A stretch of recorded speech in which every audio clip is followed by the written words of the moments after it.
ta gani na sake zagayowa da ku ta wani bangaren domin in nuna muku wannan tsiron mai muhimmanci.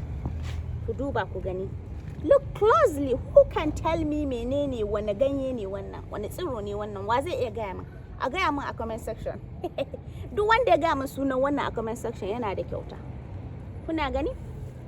To wannan tsiron da kuke gani tsiro ne a dangin herbs and spices.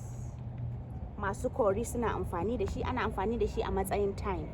Yadda ake amfani da thyme a drying din shi, ana sa shi a girki, yana ba girki ɗanɗano da ƙamshi. Sannan ana amfani da shi a salads, sannan ana amfani da shi a smoothie, sannan akan markaɗa shi a sha.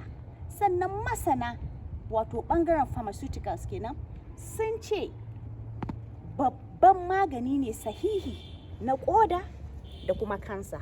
Ƙoda in dai ba ta ci ta cinye ba, in tana da matsala aka dimanci amfani da wannan tsiron, insha Allah za a samu waraka. Haka kansa sun ce kansa ko yayi nisa sosai, in dai ana amfani da wannan tsiron za a samu waraka. To menene sunan wannan tsiron kuka ce? Wannan shi ake kira parsley. Parsley kenan a turanci. Akwai tsirrai da dama masu kama da shi, wanda idan ka gani ba za ka iya bambancewa ba in ba kai manomi ba ne.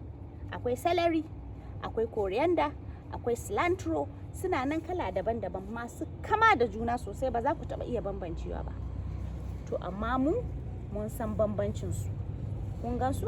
Kalli yadda yake yale-yale. A Gudulle Farms muna da seedling, muna da seeds. Ku tuntuɓe mu idan kuna bukata, yana nan available, ready for delivery. Sai mun ji ku.